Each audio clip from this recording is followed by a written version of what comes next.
नमस्कार मंडळी. ही दुपारचं टायमिंग आहे. सकाळी उठायला खूप उशीर झालेला होता, त्यामुळे मी सकाळपासून कुठले शूट घेतले नाही. दुपारपर्यंत घरातले सर्व काम आवरून झालेले होते. त्यानंतर मी वालाच्या शेंगा निवडत बसले होते. तर लगेच आमचा सागर दूध घेऊन आला बासुंदी बनवण्यासाठी. आता मी बनवणार आहे बासुंदी. लगेच मी दूध पिशव्या स्वच्छ धुवून घेतल्या, पुसून घेतल्या. पातेल्यामध्ये दूध ओतले. 1 तास दूध चांगले आटवून घेतले. 1 तासानंतर त्यामध्ये 1 वाटी साखर टाकली. साखर आपण आपल्या आवडीप्रमाणे घालू शकतो, गोड किंवा कमी गोड यावरती. वेलची पावडर मी अशी मिक्सरमध्ये बारीक करून फ्रीजमध्ये ठेवून देते ताईंना, वेळेवर घाई होत नाही. आता 1 चिमूट भरच टाकणार आहे, जास्त नाही टाकणार, कारण आमच्या सागरला आवडत नाही. तो पहिलेच म्हणला मम्मी टाकू नको. आणि जी काजू बदामची पावडर केलेली आहे ती पण टाकून देते. त्यातली फक्त 1 चिमूट भरच टाकते.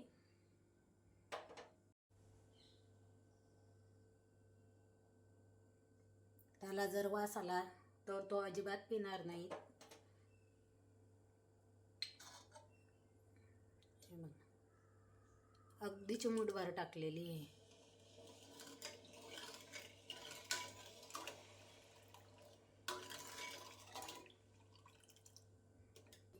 काजू आणि बदामची पावडर पण मी अशी फ्रीजमध्ये करून ठेवलेली असते, ती पण यात टाकून देते.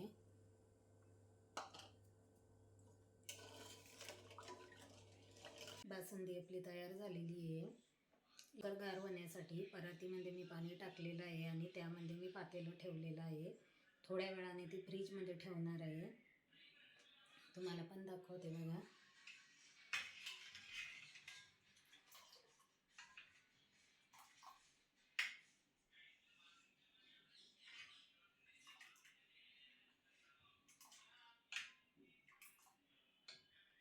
चला, आता कालच्या ज्या वालाच्या शेंगा आणलेल्या आहे त्या निवडून घेते. म्हणजे निवडतेच आहे मी. निवडता गॅस बंद करायला आले आणि पातेलं खाली उतारून ठेवलं. ऊन होतं बाहेर, ऊन पण गेलेलं आहे. ही संध्याकाळची वेळ आहे.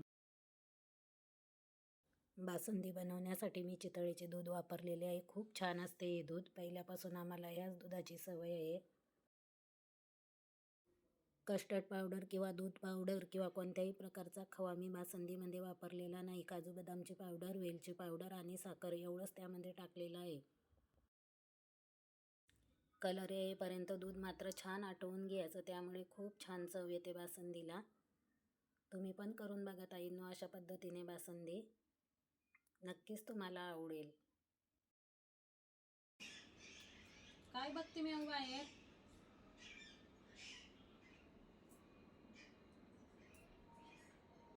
रात्री बाजारातून पावटा, हिरवी मिरची, बरंच काही भाजीला आणलेलं होतं. ते निवडलेलंच नाही, कारण वेळच मिळाला नाही. दुपारपर्यंत घरातले कामच केले. जो पावटा आहे तो कॅरी बॅगमध्ये भरून ठेवते आणि ज्या मिरच्या आहेत त्या पण धुवून सुकायला ठेवते, म्हणजे वेळेवर आपली घाई होत नाही. भाजीचं निवडता मला संध्याकाळ झालेली होती, त्यामुळे मी देवाजवळ दिवाबत्ती करून घेतली आणि त्यानंतर लागले माझ्या पुढच्या कामाला. देवाजवळ दिवे लावले आणि जे वाळलेले कपडे होते सर्व काढून घेतले. त्याच्या घड्या पण घातल्या. आता कपडे ठेवून देते आणि स्वयंपाकाची तयारी करते. चला, बासुंदी तर आपली तयार झालेली आहे. बाकी राहिलेला स्वयंपाक पण करते.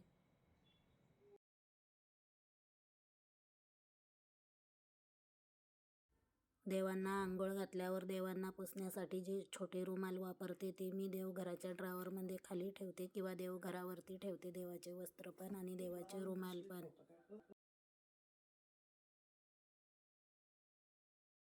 कोण आहे मी उभा आहे? कोण आहे बाहेर?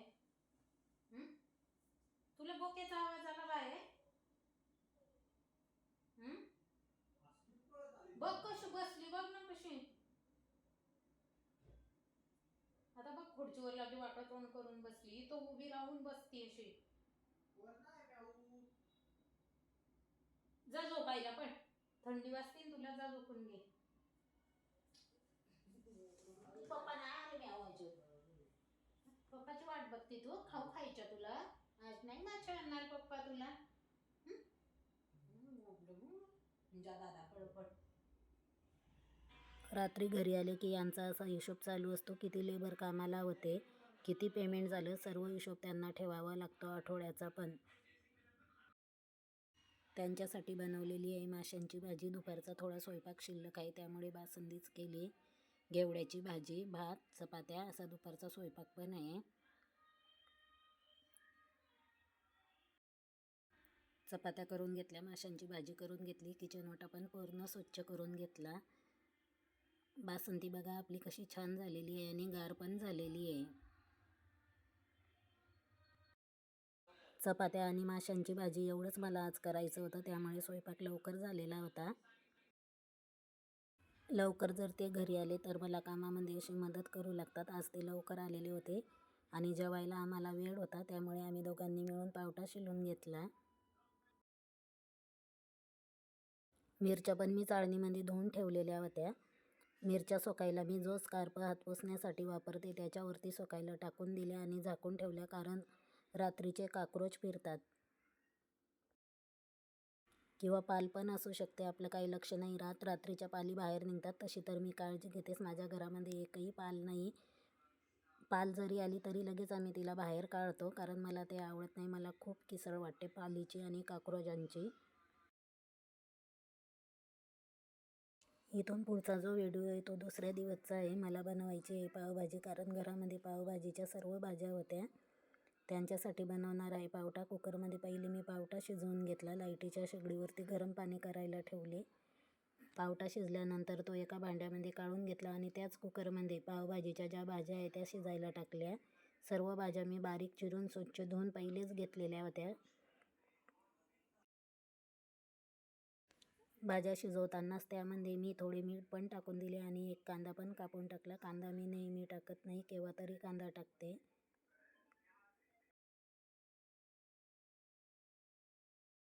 पावभाजी करण्याचे तर काही ठरवलेले नव्हते, पण घरामध्ये थोड्या थोड्या सर्व भाज्या शिल्लक होत्या. वाटाणा पण शिल्लक होता, म्हणून वेळेवरती लगेच मी पावभाजीचा प्लॅन केला.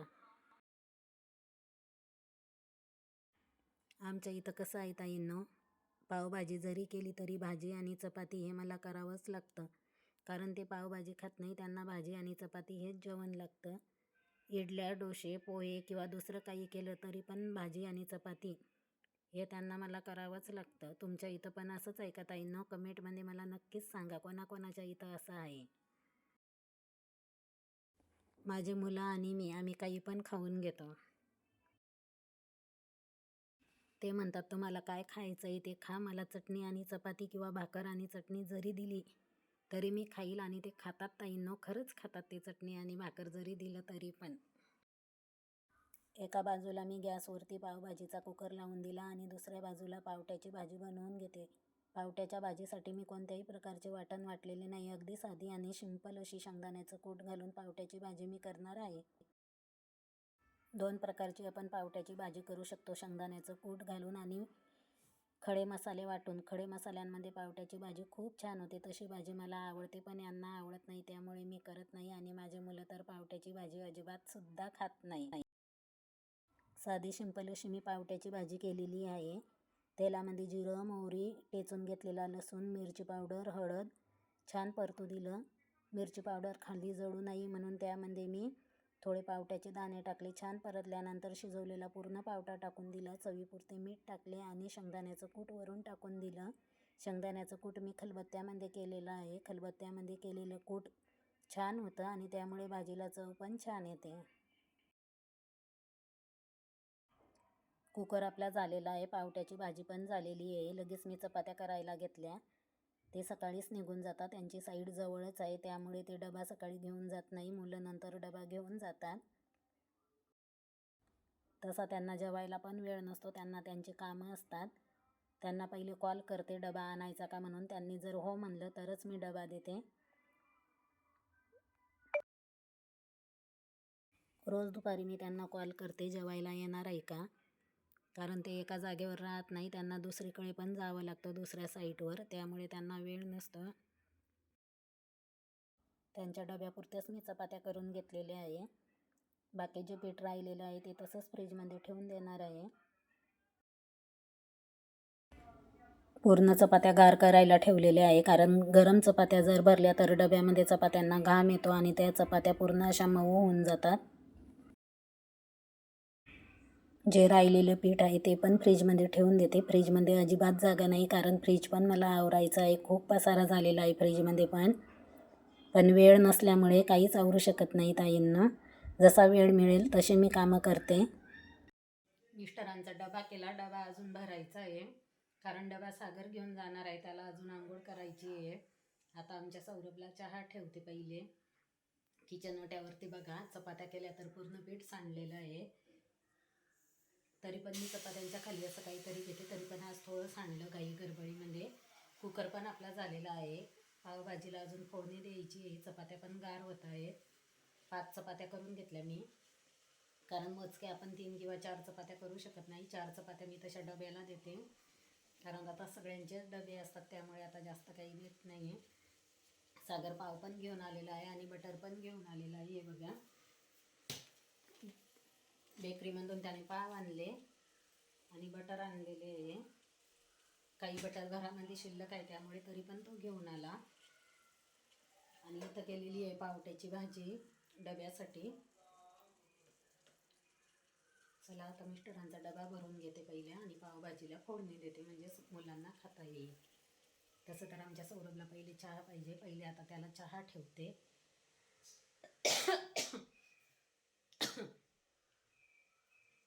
आज थोडेच भांडे आहे स्वयंपाकाची, काही जास्त भांडे नाही. किचन वाटा पूर्ण क्लीन करून घेते. बेडरूममध्ये जो काही पसारा येतो आवरते. आणि याला आम्ही गवती चहा म्हणतो. तुम्ही याला काय म्हणता ताईंनो, ते पण मला कमेंटमध्ये सांगा. गवती चहाचा चहा खूप छान लागतो. आमच्या सौरभला खूप आवडतो गवती चहा टाकून चहा, त्यामुळे मी त्याला पहिले आता चहा करून देते. तसं तर थंडीच्या दिवसामध्ये आलं आणि गवती चहा वापरतात, पण मी गवती चहाच टाकते, कारण आल्याचा चहा त्याला आवडत नाही, तिखट लागतो. किचन ओट्यावरती पिठाचं होतं, म्हणून मी किचन ओटा पहिले पुसून घेतला, कारण मला तिथं कप ठेवायचे होते. या ताईंना तुम्ही पण चहा प्यायला. चहा छान झालेला आहे.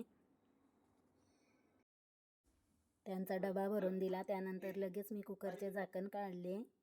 पावभाजीच्या भाज्या पण आपल्या छान शिजलेल्या होत्या. मॅशरने त्या सर्व भाज्या मॅश करून घेतल्या. पावभाजीच्या भाज्या रवीने सुद्धा लोणवून घेतल्या, तरी पण चालतात. आपण जसं वरण लोणवतो तसेच त्या लोणवून घ्यायच्या. खूप छान होतात. इथं तुम्ही बघू शकता भाज्या आपल्या छान शिजलेल्या आहे. पूर्ण एकजीव झालेला आहे भाज्यांचा. भाजीला फोडणी देण्यासाठी मी जाड बुडाचे पातेले वापरते. तेल तापल्यानंतर त्यामध्ये जिरं, मोहरी आणि खलबत्त्यामध्ये टेचून घेतलेला लसूण मी घातलेला आहे, कारण माझ्याकडे आलं लसूणची पेस्ट नाही आहे आणि आलं पण घरामध्ये शिल्लक नाही. खलबत्त्यामध्ये टेचलेलाच लसूण मी या भाजीसाठी वापरलेला आहे. जिरं, मोहरी, ठेचून घेतलेला लसूण छान परतू दिला. परतलेल्या लसणामध्ये 2 चमचे मिरची पावडर, 1 चमचा पावभाजी मसाला असं मी टाकलेला आहे आणि त्यातच हळद पण टाकलेली आहे. सर्व मसाले एकत्र छान परतू दिले. परतल्यानंतर त्यामध्ये कुकरमध्ये शिजवून घेतलेली जी भाजी होती ती टाकून दिली. तुम्हाला इथं दिसत असेल पातेलं माझं लहान झालेलं आहे. परत मी कुकरमध्ये सर्व भाजी ओतून दिली व वरून चवीपुरते मीठ टाकले. भाज्या शिजवण्यासाठी जेवढं पाणी वापरलेलं होतं तेवढंच पाणी मी यामध्ये टाकलेलं आहे. वरून अजिबात पाणी टाकलेलं नाही. खूप छान भाजी झालेली आहे. तुम्हाला दिसत असेल कलर पण खूप छान आलेला आहे. एक उकळी आणते आणि गॅस बंद करते. तशी पण आम्हाला पातळच भाजी आवडते. आमच्या म्याऊला पाणी प्यायचं असलं, तिला जर कोणी पाणी नाही दिलं की ती किचन वाट्यावरती येते आणि बेसिनमध्ये माझं एक पातेलं भरलेलंच असतं, त्या पातेल्यामध्ये ती पाणी पिते.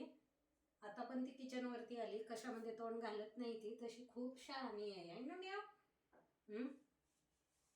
तिला पाणी देते. भाजीचा गॅस पण मी बंद केलेला आहे. भाजीचा कुकर खाली घेते. भाजी तशीच कुकरमध्ये ठेवणार आहे. दुसऱ्या भांड्यामध्ये नाही काढत मी कुकरमध्ये पावभाजी जर केली तर, कारण मुलं परत गरम करतात, त्यामुळे मी ती तशीच ठेवते.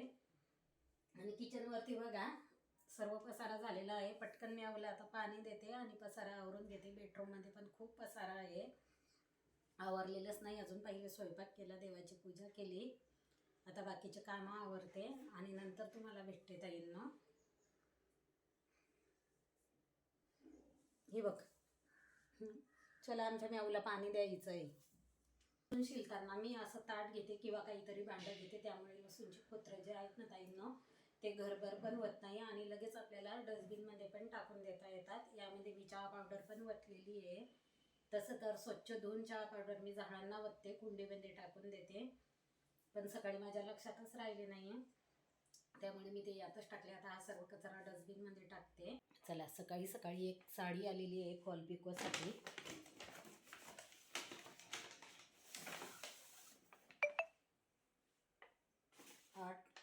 रात्रीच्या 8 साडेआठपर्यंत ही साडी मला द्यायची आहे, त्यामुळे आता पटापट काम आवरते, कारण फॉल पण आणायला जावं लागेल. फॉल काही मी आणून ठेवत नाही, कारण मॅचिंग फॉल लागतात. आपण जर ते आणून ठेवले तर मॅचिंग होत नाही, त्यामुळे मी जशा साड्या येतील तसेच फॉल आणते ताईंना.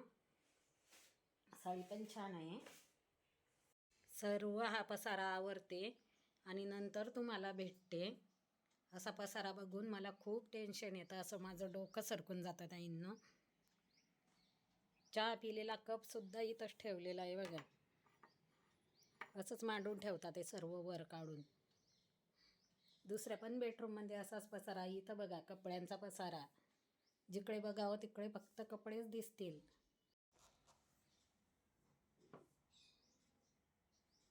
आता हा सर्व पसारा आवरते, घर चकाचक करते आणि परत भेटते ताईंना तुम्हाला. बेडवरचे बेडशीट धुवायला काढलेले आहे, उशांचे कवर पण धुवायला काढले. छान असा बेडरूम आवरून घेतला.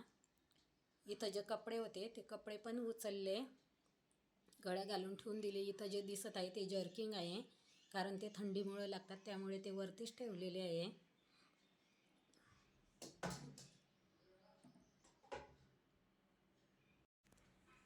बेडशीट आणि उशांचे कवर आता भिजत घालते. कपडे धुवायचे आहेत ताईंना अजून.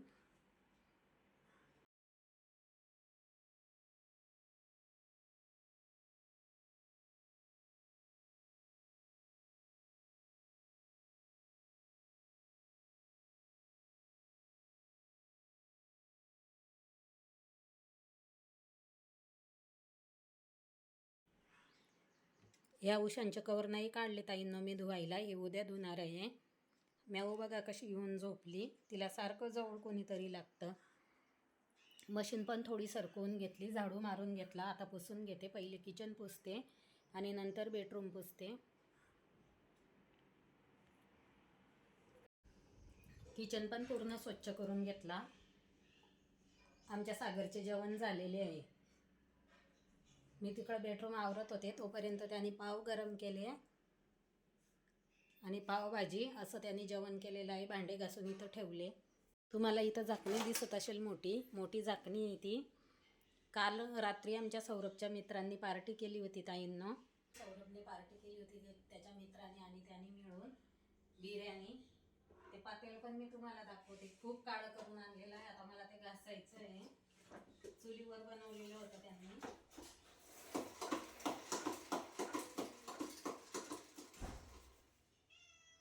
चला, आता पहिले किचन पुसून घेते आणि त्याच्यानंतर बाकीचे बेडरूम आणि हॉल पुसते.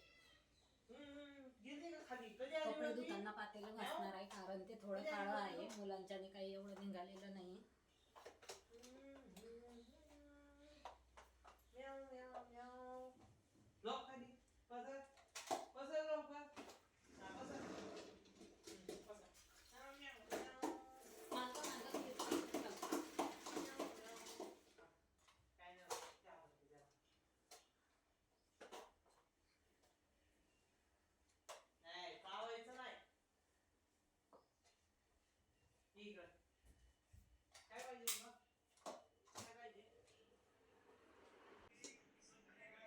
या ताईंना पावभाजी खायला आमच्या सौरभचं चाललेलं आहे जेवण.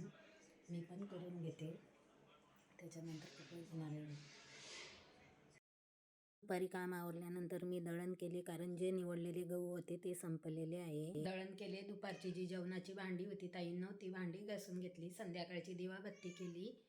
मला साडीला फॉल लावायचा होता, पण वेळच मिळाला नाही, त्यामुळे मी आत्ता चाललेली आहे फॉल आणायला. आणि आमची म्याऊ आज खूप ओरडती आहे, काय माहिती तिला काय झाले. एखाद्या लहान बाळासारखी मला 2 मिनटं पण सोडत नाही आहे. माझ्या मागं सारखी पडती आणि खूप ओरडती आहे. तिच्या काय पोटात दुखत आहे की काय, आम्हाला काहीच कळत नाही आहे. तिला 5 मिनटं जवळ घेऊन बसले होते. तिची भाषा कळती आपल्याला, तोंडाकडे बघून म्याव म्याव अशी वरडती ती.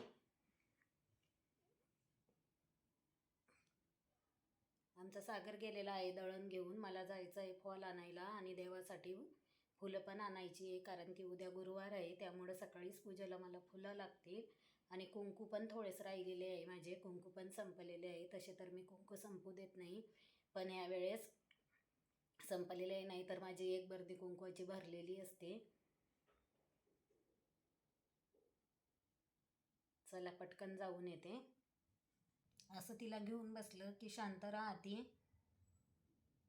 एवढी तर ती कधी वरडत नाही, आज वरडती आहे खूपच. तिला एकटीला सोडून तरी कशी जाऊ.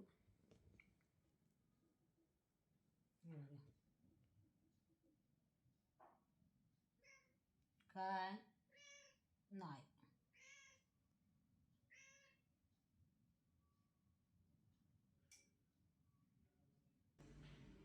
चला ताईंनो जाते मी. 1-5 मिनिटात लगेच येते. काही जास्त लांब नाही, दुकान खालीच आहे मेन रोडला. चिकन, दूध 1 लिटर, मेथीच्या गड्ड्या आणल्या 2, स्वस्त्या होत्या. 3 निंब आणले बघा. हा, अजून काही नाही. घरी आले, घरी भाजीचं ठेवलं आणि परत मला घ्यायला आले. का आले हो? अरे थंडी वाजून म्हणलं बाबा चौकात गेली, मी चौकातून आलो तू दिसलीच नाही. मग घरी आलो, पोरगा म्हणला मम्मी चौकात गेली, मग मी तुला घ्यायला आलो. म्हणलं एवढ्या गारठ्यात एकटी चालत येईल म्हणून. चला आजच्या व्हिडिओचा इथं सेंड करते ताईंनो. परत भेटू उद्याच्या एका नवीन ब्लॉगमध्ये. जर व्हिडिओ आवडला असेल तर लाईक करा, शेअर करा, कमेंट करा आणि आपल्या चॅनलला जर काही ताई नवीन असतील तर सबस्क्राईब पण करा.